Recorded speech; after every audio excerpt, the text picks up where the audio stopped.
પાટણ જિલ્લા સમી તાલુકાના વાવલ ગ્રામ પંચાયતના ઉમેદવાર નરેશભાઈ ઠાકોર ફોર્મ ભર્યા બાદ ગામનો અટકાયેલ વિકાસને પૂર્ણ કરવાની લાગણી વ્યક્ત કરી હતી। પાટણ જિલ્લા સમી તાલુકાના વાવલ ગ્રામ પંચાયતના ઉમેદવાર નરેશભાઈ તુલસીભાઈ ઠાકોર વાવલ ગ્રામ પંચાયત સરપંચ પદના ઉમેદવાર તરીકે મેદાનમાં આવ્યા છે। સમી મામલતદાર કચેરી ખાતે બહોળી સંખ્યામાં તેમના સમર્થકો સાથે ઉમેદવારી ફોર્મ ભર્યું હતું।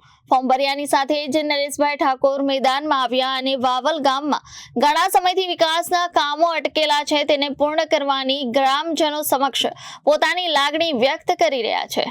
મારું નામ દિનેશભાઈ અમૃતભાઈ સુથાર, ગામ વાવલ।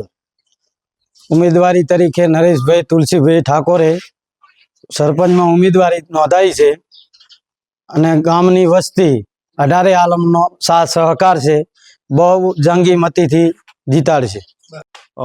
મારું નામ ઠાકોર નરેશભાઈ તુલસીભાઈ, ગામ વાવલ।